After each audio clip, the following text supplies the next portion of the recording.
The E90 E92 Generation M3 is somehow 2 generations old. We've had the F80, the G80, but this one remains special because it is the only BMW M3 to ever come with a V8, the glorious S65, a 4-liter naturally aspirated V8 that revs to over 8,000 RPM. This was a proper analog driver's car. And this one here, as a 2013 model year, is owned by my friend Steven. The last time we saw him on the channel, he had a B8.5 Audi RS5 as his daily driver. That has been sold and been replaced with an E92 M3. So today we're gonna hop in the car with him, take it for a nice drive, talk about what it's been like to own an E92 M3.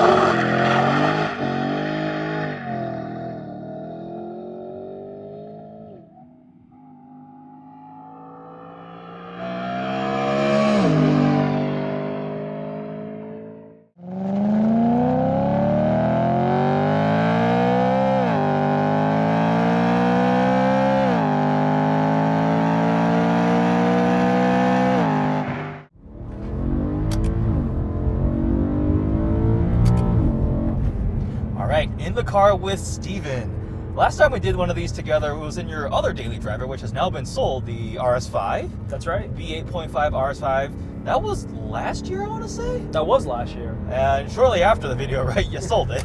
Because neither of us could keep cars for that long. You're worse than me. Actually, one of your viewers bought it. Oh, that's true. Somebody who saw the video bought that car, and then you replaced it with this E92 M3. So tell me, what made you pick the E92 M3 as your daily driver?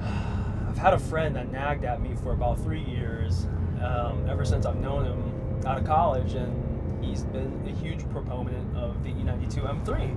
Ooh. So I finally drove one and wanted to try it out. Yeah? And I figured it will probably not be super reliable, so I wanted to bust that myth.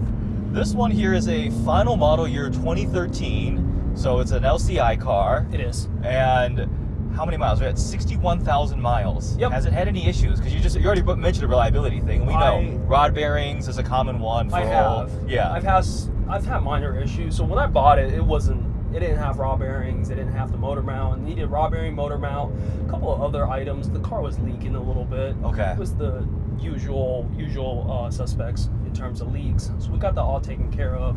One of the pulleys had to be replaced. It's a Dinan pulley for the power steering. That went out as well. But once you take care of all the gremlins, yeah, it's a really reliable car. I've had it. I've been beating on it in the canyons. I've daily driven it.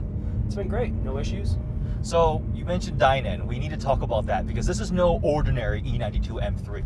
What is special about this one? It's a full Dinan registered S1 car. It's a stage 1 Dinan, so it's Dinan ECU, Dinan TCU, and I believe it's got the carbon fiber Dinan airbox, and the carbon fiber Dinan brace, and some Dinan end links for the suspensions. Okay, probably a bit more than a 414 stock then. It's a little bit more, so it's got Dinan pulleys as well, so I'm not sure how much that changes things, but it is a little faster than stock. I will say, the first thing I noticed as soon as I got in the car is this is the nicest feeling E92 I've driven. Like, steering is very nice. Like, it just feels the tightest. Even though it's got 61,000 miles, which I guess for the period, this is still very, very low miles because we're talking, this car is 11, 12 years old, 10. right? Well, 10. Yeah, It's actually, 2013, you're right. yeah. 11 years old. Which is crazy to think about, but it still, it feels very, very nice. I don't know, I think I told you, the E92 M3 was going to be my first car. Oh, really? I was really planning on buying one because, I mean, I loved the M3, the V8, naturally aspirated, but I pulled a 180 and went for the Boss 302 Laguna Seca, right? And you're like, what? You bought a Mustang? I've always loved Mustangs, so I went the other direction. American cars. Yes. But the Laguna Seca, Boss 302, was faster around Laguna Seca, hence the name, than the E92 M3. I can't fault you for that. I mean, I bought this car just because of the hype around it, and I really wanted to see what the hype was about. I mean, everyone talked about the steering, the high revving in a V8. Yes. You know, I understood that reliability could have been an issue, and once you sort it out, it's not really that much of an issue. But really, when it comes down to the driving pleasures, I dare to say this is probably one of the best cars for the money in this price range.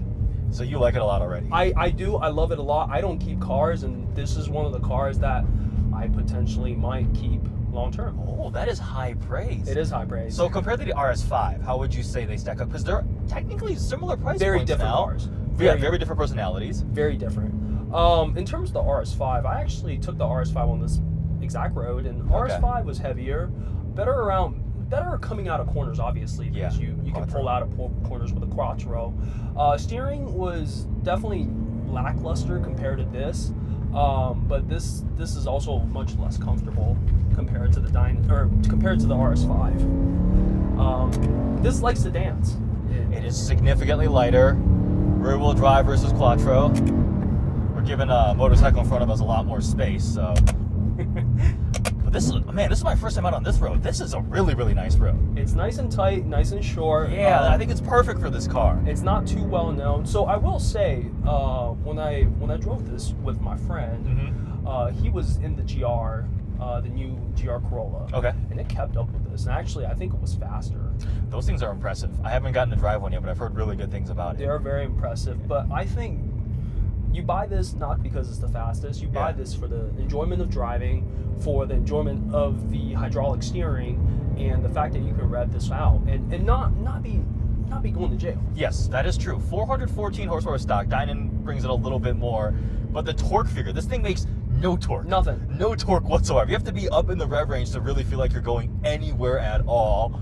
And I like that kind of thing, right? Like cars like your GT3, my Shelby 350R, these are cars that don't necessarily make the most amount of torque, especially compared to the forced induction competitors, but it's more for the love of winding it out. You gotta work for it. Yeah. It likes to tease you. I mean, at 3,000, it doesn't really give you anything. Yeah. And that's the beauty of it. You can be at 5,000 RPMs. You can hear. So if you were to put an intake on this car, which induction sounds great with an intake. This doesn't have an intake, but it has a carbon fiber box. Yeah. Once you have an intake, that induction noise it's mesmerizing. It adds another component to the sound. So tell me about these paddle shifters. They're magnetic paddle shifters that I got from my buddy. I did a couples deal where I bought my girlfriend a set and I got myself a set. That's how it came about. The original paddles were kind of numb, and I've always liked the paddles on the McLaren that I had, so I kind of wanted to switch it out for something a little different. Pavement ends here, right? Yeah, pavement ends here, and trucks might come flying out at 70 miles per hour because that's what I used to do in my Raptor. Oh, that's terrifying. This is actually, I think, which I almost couldn't believe it, the first dual clutch E92 I've driven. Which I was like, how is that possible? It's just all the ones that my friends have bought have been manual transmission. But, so I was curious to get it as a 6-speed, but this was my daily. Yeah. So I wasn't gonna buy a 6-speed for a daily. However, I've heard that these cars are actually better as a dual clutch car. As a daily, that makes sense. And honestly, even for the era, this is a pretty good dual clutch. It has a TCU tune, which definitely sharpens up the shifts. We went into the M mode setup, MDM, and with the transmission settings in the most aggressive, it gives you a kick. Yeah, we dropped down a level. But on upshifts, it gives you a kick. Downshifts are pretty brisk. Good paddle shifter response. I remember why I love the E92 M3 so much. It's so balanced. And before I did the raw bearing, it felt scary doing this, but now I know it's fully sorted. Yeah. I don't mind pushing it. That's a good feeling, knowing you have a fully sorted sports car. And honestly, like a lot of them that are still out there are getting up in the 100,000 mile range, right? Yeah, I have a friend that owns them with 140, 150,000 miles, and they've had really no big issues with them. These motors are pretty stout as long as you take care of the maintenance. A lot of the horror stories, I think, got exacerbated way too much on social media, on the forums. Is there anything you don't like about the car? The tan interior. People hate the tan interior. Yes, old man tan. It is a gorgeous alpine white outside. It is. Or alpine, right? Alpine white. Yes. The one thing I don't like, I don't love, well, the MPG, because I do daily this, but besides that, the transmission it likes to lug a little. It's not especially when it gets going, when it first gets going, it's not the most crisp engagement. It's an older transmission. When you throw it in reverse, you got to give it a little more gas. Yep. Especially, I have a hilly driveway, and it kind of makes it difficult to get in and out. Besides that, I mean, you kind of live with a 10-year-old car, and that's part of the charm, I think. Is there anything about the RS5 that you miss compared to this? The comfort, and the RS5 had a higher pitch, I think, and it was a better car in the rain, but you can slide this in the rain, which I think mitigates some of that. Yeah. These are, oh man, this is well balanced. Very. I mean, this reminds me of the GT3. This is BMW drivers mostly graduate to Porsches, and you get why. I mean, it's the same principle. You have good steering, good cornering balance, and maybe a little off-road capability. Yeah, I'm just gonna turn. No, I'm taking this though. It's okay, don't worry. No stress. Fine. You haven't lowered it, right? So it is lowered. It's lowered. It's lowered on iBox springs. Okay. With Dinan end links. This is, I think, the best driving E92 that I've experienced.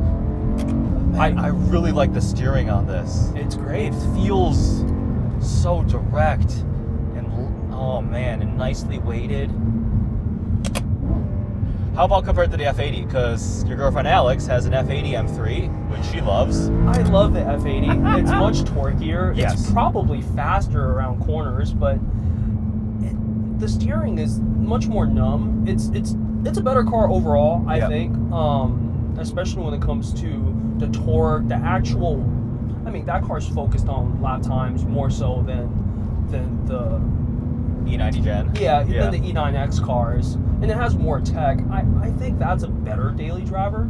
I would dare to say that's much a better daily driver. But I was just ready for something a little older. As we get older, I start liking older cars. Direction. Yeah, exactly. This has so much more personality. It does. It sure does. The F80's quick. It's quick in terms of steering, and the brakes are much better.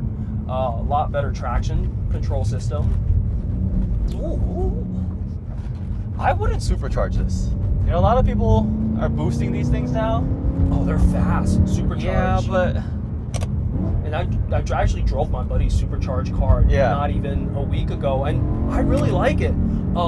Depending on the supercharger kit, if you don't add too much power and upset the chassis, I think it's a great choice. Through those hairpins.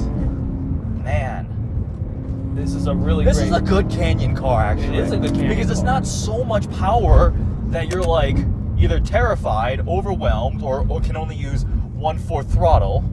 You can use it all. Yeah. And because it doesn't make all the power until it gets to the top, it actually... You can rev it out a bit. Yeah, you can wind it out and all the way out. 6,000 RPM.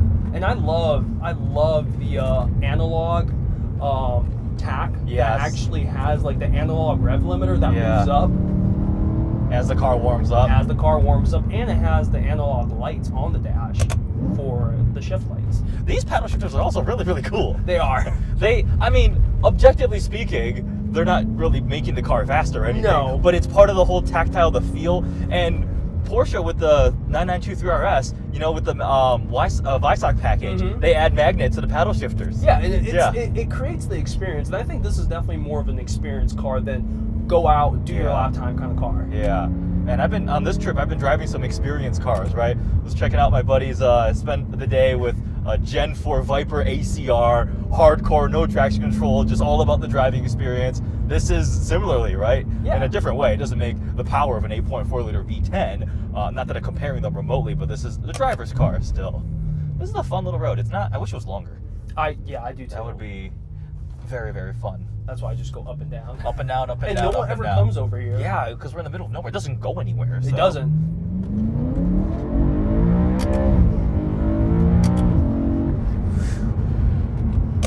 It's a hoot. It is.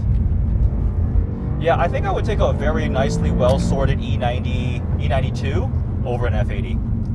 I agree, because I was actually gonna go buy Alex's F80. Yeah. And she ended up buying the car because I walked over $500 on that deal. So I ended up not buying that. Bought the RS5. Loved the RS5. I was getting up in miles, and then wanted something different. Loved BMWs. Came back to BMWs. This is a great canyon car. Wow. I'm now, for the longest time, because it's been actually probably 2-3 years since I've driven an E90X generation M3. My favorite top 3 M cars was E39 M5, M2 CS, and M5 CS. But now I'm just like, well, the E92 needs to like cram its way back in there because. You add a louder exhaust that Yeah. has more rasp and a little more induction noise. Yeah. I would do that if this eventually becomes my track car. You know, that's what happens. You get a daily, and then you need a daily driver for the daily driver. I have a daily for the daily. Oh, you do? The Exploder. Yeah, the Ford do. Exploder. So this could become the track car. I plan on it. This is not a competition, though, so No, it is we not. don't have an EDC. That's really the big change, because all the Dinan stuff kind of makes up for it, right? Yeah, I think the EDC is nice for a daily. Yeah. And I have, so to be fair to me, I did not put the wheels on this car. Okay. They're comp reps. Okay. And I did not put them on here. Like I said, if this, Innocent until proven guilty. if this eventually becomes my race car, I Yeah. will put some wheels on it. Okay. I'll do it a little differently. I'll put a cage in it. And I mean, you've sorted it mechanically. It's relatively low miles. We're talking 60-something thousand miles on it. It's already got a hideous interior color combination, so you can strip it out and not feel bad. And put some bucket seats in it. Yes, yes. No, I joke about the tan is fine. It's just I personally wanted a blue on black one when I was shopping. Black interior Interlago works. blue. Yeah. That's what my friend with the supercharged car Yeah, had. that was such a nice color. on Great that car. spec. Yep. Yep. And then have you seen the prices on Lime Rock ones? They're into the hundreds. Oh man. I had a friend recently buy one. It was deep into the almost 6 figures. Yeah. Those were special rare, but honestly, it was just really just paint and a wing on the back, right? It wasn't really I that don't think much. there was a wing on the back. It was just a little spoiler. I thought I had a wing. No? No. Oh, was there a GTS for that gen? I think there was I some thought there was an kind E92 with a wing. of- Not the Lime Rock. The Lime Rock had a little spoiler just like this. Oh, okay, just a little lip back there. Yeah. Yeah. Well. I mean, everything E9X is getting up there in price. And Yeah. At this point in the moment, they've come down a little bit. Yeah. Because people are getting into the G80s and F80s are becoming a little more affordable. Yep. But I think these are still one of the best driving cars for the money. Man, I wonder if I made a mistake buying the Boss 3. No, I love Mustang. That was a special first car. But this is still very, very, very good. I agree. Oh, this is a good daily. I think I like this substantially more than the RS5. To drive. Yes. For this type of To dynamic drive. stuff, this is extremely, extremely nice. For big sweepers, I actually took the RS5 on a little drive with some of my clients and friends, and honestly, on big sweepers, the RS5 is a better, more confident, inspiring car. Granted, that drive was a little wet, so it was like the perfect condition for the RS5. So, if you like live in the Pacific Northwest, RS5 for a daily and this as a track car, If you live where it snows, all-wheel drive, quattro, great car. But I always say, the right tires make all the difference, right? 100%. Because quattro with the wrong tires is all-wheel spin, and an E92 M3 with proper winter tires would do better than mediocre all seasons or bald all seasons on something else. Whoa. Hello. Welcome, Gotta be careful. welcome to Boomerland. Oh man. I'm just missing the 507 now.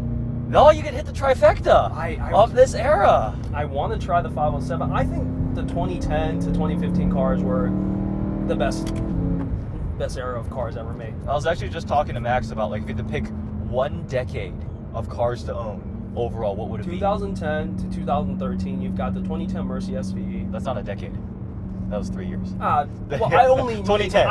you only need 3 years of the decade. Okay. The E92 and the cars in this era is just phenomenal. Yeah, for maybe the 2010s, 2010 to 2020 covers the range before they got a little too computery and digitally and it doesn't have the analog feel anymore. That's right. Got a nice range of cars. I think he liked the 2000 to 2010, or no, maybe 14 to somewhere in that range. And I used to have newer cars. I had a brand new X3M. Yeah. A couple of newer, F80s, and I'm over the new cars. I'm all about the driving feel and the driving dynamics of older cars. Yeah. Yeah, see, you pull the paddle just a slight, tiny delay by today's modern DCT standards, even the best ZF8 dual clutch. If you turn the traction control off, it gives you another level.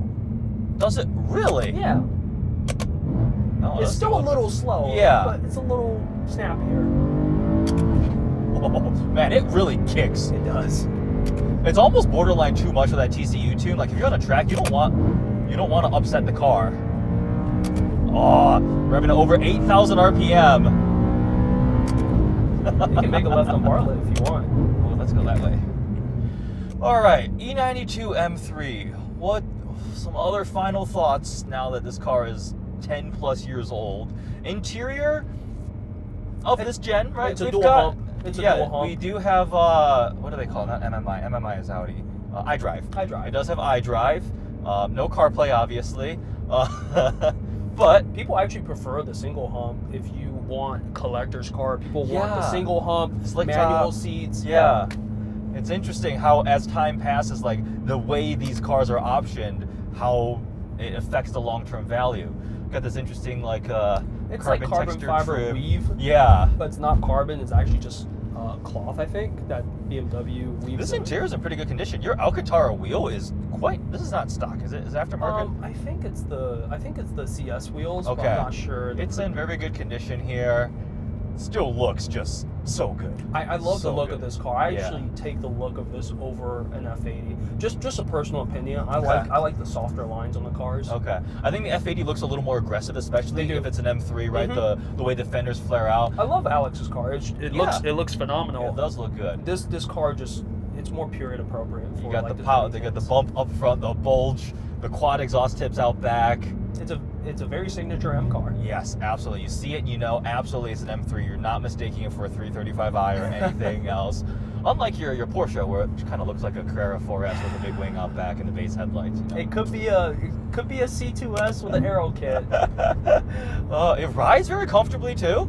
Well damped on a nice smooth road. It is well damped, but sometimes I wish it was a little firmer. Oh, really? Especially on Bartlett. Okay. It can use a little harsher shocks and dampers, but you know, I think it's fine the way it is. It's not a hardcore track car. Man, this car needs a big brake kit. That's also one of the things that people like to do. BBKs on these cars. Yeah.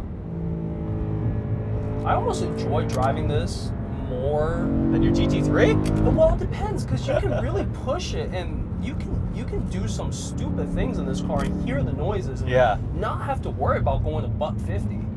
That is very, very true.